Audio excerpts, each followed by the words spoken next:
கர்த்தருக்கு ஸ்தோத்திரம். இன்று நாம் சிந்திக்கப்படியாக தேவன் எனக்கு வெளிப்படுத்திய தலைப்பு தேவனை முழுமையாக நம்பும் விசுவாசம். அப்படி என்ன விசுவாசம்? அப்போ நாமெல்லாம் அரகுர விசுவாசம் வச்சுருக்கோமா அப்படிங்கிற நம்ம மனசில் வைப்போம். நாம் வச்சுருக்கிறது அரகுர விசுவாசமா இல்லை தேவனை முழுமையாக நம்புகிற விசுவாசமா அப்படிங்கிறத பார்க்க போகிறோம். விசுவாசத்தை பற்றி நம்ம நிறைய செய்தி கேட்டிருப்போம். ஆனால் அது எப்படிப்பட்ட விசுவாசமாக இருக்கணுங்கிறத பற்றி நம்ம பார்க்க போகிறோம். இப்போ அதை குறித்து சுருக்கமாக வேதாகமத்தில் 3 நபரை குறித்து பார்ப்போம். முதலாவது, இயேசுவோடு எப்போதும் கூடயே இருந்த பேதுரு பற்றி பார்ப்போம். மத்தேயு 14ஆம் அதிகாரம் 25ஆம் வசனத்தில் பார்க்கும்போது, பேதுரு கடலில் நடக்கும்போது கடல் அலையையும் காற்றையும் பார்த்து பயப்பட்டு அந்த சூழ்நிலையில் அவனுடைய விசுவாசம் மாறிப்போகுது. இது சூழ்நிலையால் தடுமாறிய விசுவாசமாக இருக்கிறது. அடுத்ததாக பார்க்கும்போது தோமாவுடைய விசுவாசம். தோமாவும் ஆண்டவருடைய கூட எப்பவும் இருந்துக்கிட்டே இருக்கான். அப்படி இருந்தும் அவர் மரித்த பின்பு அவனுக்கு நல்லாவே தெரியும் ஆண்டவர் மரித்து இயேசுவானவர் மரித்து 3ஆம் நாள் உயிர் தழுவார் என்கிறது நல்லாவே தெரியும். அப்படி இருந்தும் அவருடைய காயத்தில் தன் விரலை போட்டால் ஒழிய விசுவாசிக்க மாட்டேன் என்று சொல்லுகிறான். இது கண்களினால் பார்க்கிற விசுவாசம். இன்னொரு நபரை பற்றி பார்ப்போம். அவர் தான் நம்ம ஹீரோ, ஆபிரகாம், விசுவாசத்தின் தகப்பன். ஆதியாகமம் 13:16 உன் சந்ததியை பூமியின் தூளை போல பெருக பண்ணுவேன் என்று சொன்ன சமயத்தில் அவருக்கு வயசு கிட்டத்தட்ட ஒரு 75 வயசு இருந்திருக்கும். பின்பு அவருக்கு வாக்குத்தத்தம் கொடுக்கப்பட்ட பின்பு 25 வருஷம் கழித்து தான் அவருக்கு ஒரு மகன் பிறக்கிறான், ஈசாக்கு. அந்த ஈசாக்கையும் கொஞ்சம் வருடம் கழித்து ஆண்டவர் என்ன சொல்கிறாரு, பலியிட சொல்கிறாரு. இந்த சூழ்நிலையில் தான் நம்ம யோசிக்கணும். இப்படி 25 வருஷம் கிடைச்ச குழந்தைய பலியிட சொன்னால் அவருடைய வாக்குத்தத்தத்தை பாருங்கள், உன் சந்ததியை பூமியின் தூளை போல பெருக்க பண்ணுவேன்னு சொல்லியிருக்காரு. அவனை கொண்டதுக்கப்புறம் அவன் சந்ததி எப்படி போய் பெருகும்? நம்மளாக இருந்தால் அந்த இடத்துல அதை தான் யோசிப்போம். ஆனால் அவன் அதை யோசிக்கலை. ஆண்டவருடைய கட்டளைக்கு அப்படியே கீழ்ப்படிந்தான். அவன் என்ன பண்ணான், அவனை ஈசாக்கை கூப்பிட்டுட்டு பலியிட போனான்.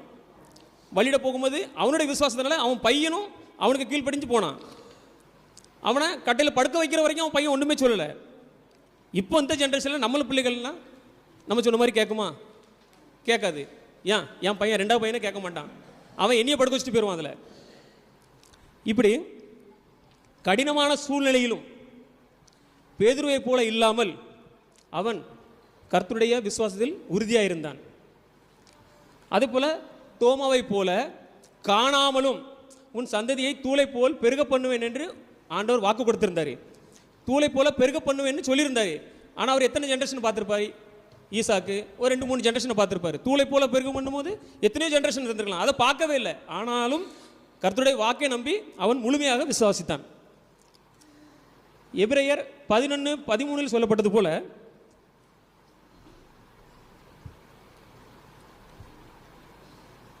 நான் வாசிக்கிறேன் கேளுங்க. இவர்கள் எல்லோரும் வாக்குத்தத்தம் பண்ணப்பட்டவைகளை அடையாமல் தூரத்திலே அவைகளை கண்டு நம்பி அணைத்து கொண்டு பூமியின் மேல் தங்களை அந்நியரும் பரதேசிகளும் என்று அறிக்கையிட்டு விசுவாசத்தோடு மரித்தார்கள். இப்போ நம்மளுடைய விசுவாசம் எப்படிப்பட்டதாக இருக்கிறது? பேதுருவை போல சூழ்நிலைக்கு ஏற்றாப்புல நம்மளுடைய விசுவாசம் மாறி போகுதா, இல்லை தோமாவை போல பார்த்து தான் விசுவாசிக்கிறோமா? நாம் எப்படிப்பட்ட விசுவாசத்தில் இருக்கிறோம்? எந்த சூழ்நிலையிலும் தடுமாறாமல், எந்த கஷ்டங்கள் வந்தாலும் நாம் தடுமாறாமல் உறுதியாக இருப்பது ஆபிரகாமின் விசுவாசம். உதாரணமாக எபிரேயர் 11:1 சொல்லப்பட்டது போல விசுவாசமானது நம்பப்படுகிறவைகளின் உறுதியும் காணப்படாதவைகளின் நிச்சயமாக இருக்கிறது. இதுக்கு ஒரு உதாரணம் சொல்கிறேன். இப்போது உங்களுக்கு புரியும்படியே சொல்கிறேன் கேளுங்களா. இப்போது இந்த சமயத்தில் ஆண்டவர் இந்த இடத்துல வராரு. இந்த இடத்துல சேர் இருக்குது, வாங்க இந்த சேரில் உட்காருங்கன்னு சொல்கிறாரு. நம்ம எல்லாரும் உடனே வந்து உட்காருவோம். அதே சமயம் ஆண்டவர் இந்த பக்கம் கையை நீட்டி இதில் ஒரு சேர் இருக்குது, வந்து உட்காருங்கன்னு சொல்கிறாரு. ஆனால் அதில் ஒன்றுமே இல்லை, நம்மளுடைய பார்வைக்கு ஒன்றுமே இல்லை. இப்போ நம்ம எதை விசுவாசிப்போம்? கண்ட இந்த சேரை விசுவாசிப்போம். ஆண்டவருடைய வாக்கை நம்பி அவர் சொல்ற கேட்டு இந்த சேரில் உட்காருவோமா?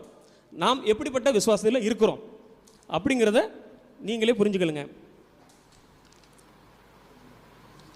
அதே போல் இந்த